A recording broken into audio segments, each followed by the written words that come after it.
I've discovered 6 more books and 1 novella, and I've discovered 2 new favorites. Let's talk about the books I have recently read and whether you should read these books. Oh, and I will not mention any spoilers in this wrap-up. First up we have The Mad Ship by the Queen of Fantasy, Robin Hobb. I have mentioned this many times, but the Lifeship Traders trilogy is one of my priority series to read and finish in 2022, and I have now read the first 2 books in this trilogy. Ship of Magic is one of the best books I have read in 2022, so I was really excited to continue with the series with The Mad Ship. So, did this book live up to my expectations? Well, yes and no. Let's first talk about what I loved about this book. Firstly, Hobb continues to expand on this world and we learn more about the serpents, and the plot thickens considerably.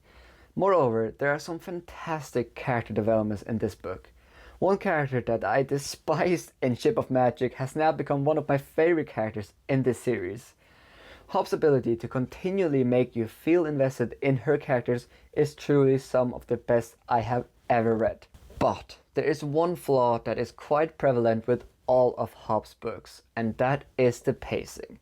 This book is like 900 pages, and while I did really enjoy reading it, it definitely did drag for me in some parts. I've come to accept that pacing issues is just a part of Hobb's writing, but the fact that a lot of her books are so slow makes it actually really hard to recommend this series. That being said, I really enjoyed this one and I gave it 4 stars, and I can't wait to see how this trilogy will end. Next up we have an arc that I received from Gollancz, which is The Colorbound by Rebecca Zahapi. Look how floppy it is. Alright, I'll keep this short. If you enjoy books that focus heavily on intrigue and atmosphere and having confusion as one of the main elements in the story, then this book is for you. When you start reading this book, it almost feels like you started from page 50 or even maybe 100, and then you are constantly trying to catch up and piece together who these characters are, what the world is, and so on. While I enjoyed the first 40% of this book, I unfortunately lost interest in the second half of this book. I didn't really understand what was going on, and as soon as you start to think you understand the story, Zahapi introduces something new which again causes confusion. If you're a reader who enjoys piecing together a story and you don't mind just going with the flow, then this book is definitely for you. There are some really interesting world building elements and themes being analyzed in this book, which I know a lot of readers will appreciate. I gave this one 3 stars, which is an average rating. At the beginning of this video I mentioned that I've discovered 2 new favorites. Let's talk about the first new favorite I have discovered. This book is taking the community by storm, and the success of this book has led to Tor Books actually picking up this book, and that is Legends Elate by Travis Baldree. I did mention this book when I did the Get to Know the Fantasy Reader tag, so I'll keep this short. But this was such a great read. If you enjoy cozy fantasy stories similar to The House in the Cerulean Sea or Under the Whispering Door by T.J. Klune, then you need to read this one. This is sold as a high fantasy story with low stakes, and that perfectly describes this book. This story is basically about this legendary warrior that moves to a new town to start a new life and decides to set up a coffee shop. However, creating a coffee shop in a place where no one knows you or has ever tried coffee is a bigger challenge than expected. This story gave me all the cozy feeling, and it felt so refreshing to read a story that isn't too serious. There is a conflict in this book, but the real heart of this book are the themes of the value of friendship and the value of kindness from strangers, and also not being afraid to start a new venture. And food also plays a big part in this book. The characters are fantastic, the pacing is spot on, and Baldree's prose is accessible and flows really well. This is a standalone fantasy novel, so you don't have to commit to a 15-book series or anything like that. I read this on audio, which is narrated by Travis Baldree himself, and it is really, really good. So I would recommend checking out the audiobook. This one gets a solid 5 out of 5 from me. But I have another favorite on this list coming up later. But first, let's talk about another arc I read. This book is a sequel in a series, and that is The Warrior by Stephen Arion. I'm guessing most of you haven't read the first book in the series, so I'll just briefly say that if you have read The Coward and enjoyed it, then The Warrior is definitely worth checking out. Arion improves on everything that made The Coward great. Arion introduces multiple new POVs, and this story takes place across various locations. Moreover, Arion makes some really creative choices in this one, and I was really impressed by the direction Arion takes the story. The Coward reads very much like a standalone, so I had no idea where Arian was going to take the story in this book, but I was really impressed, and I had a really great time with this one. The Warrior gets a 4 out of 5 stars from me. Now, the last 3 books in this wrap-ups are books I've had on my TBR for so long, so I'm really pleased to finally have gotten around to reading these. First up, we have Sister Song by Lucy Holland. I added this book to my TBR after Tom Dombrell gave this one 5 stars and said it was one of his favorite reads of 2021. I went blind into this book, and it's been some weeks since I read this one, and I still struggle to summarize my feelings about it. On one hand, I loved it, but there's some things that I didn't enjoy. So, Sister Song is a historical fantasy book set in Britain in an ancient kingdom, and we basically follow these 3 sisters who have magical abilities.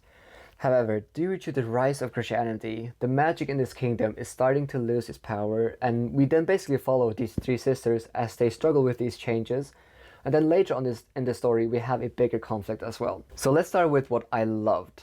Holland's writing is so beautiful, and reading this book actually reminding me of reading The Invisible Life of Addie LaRue, which is very high praise.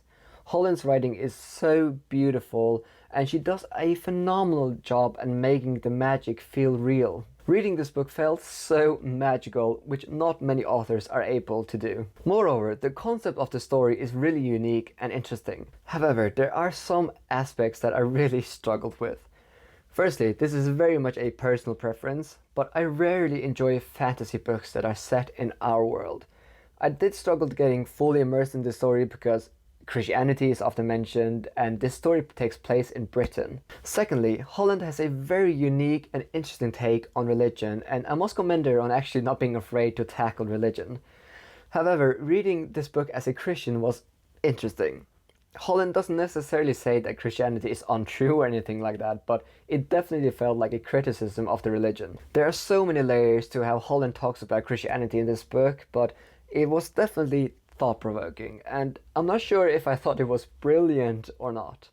Basically, I'm confused. There is so much to unwrap, so I might need to make a full video talking about how I experienced reading fantasy as a Christian, but that is a potential video for another day. Thirdly, the second half of this book focuses on a bigger conflict, and I just really didn't find that conflict interesting. I thought the book really stood out when we only focus on the 3 sisters, which is the main focus in the first half of the book. So I think I'll settle on a 3.5 stars. It was good, and it's definitely a book that has stayed with me. But I still have one more favorite on this list, and that is the Dragon Spirit series by L.L. McRae. I've now read the prequel novella, The Citron Key, and the first book, The Iron Crown, in this self-published series, and this was so freaking good. The Iron Crown is a finalist in the SPFBO, which is an indie competition, and I can definitely understand why. This book is criminally underrated. There are so many elements to this book that I loved. Firstly, the world building is so interesting. We have these dragon spirits that can either bless or curse people, and the queen in this realm, the Iron Crown, is blessed by dragon spirit, hence why she has so much power. Moreover, the characters are fantastic. I was so invested in McRae's characters, and the prose is very accessible, and the pacing is terrific. I felt so immersed in both the novella, The Citron Key, and The Iron Crown. However, this is a very character-driven story. There is a plot, but the characters are very much at the forefront in this story.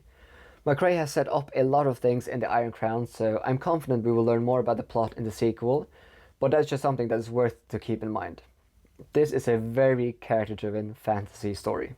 But guys, the prequel novella is free on the author's website, and it is so freaking good. Please just give that a read to see if you like McRae's writing. I'm giving The Citron Key 5 out of 5 stars because it accomplished everything you need to accomplish in a prequel novella, and The Iron Crown I'm giving 4.5 stars. I am very impressed, and this truly feels like a hidden gem.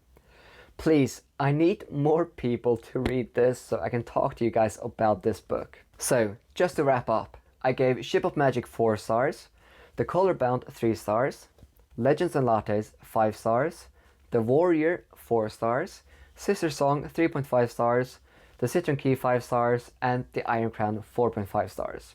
Have you read any of these books? Are any of these books on your TBR?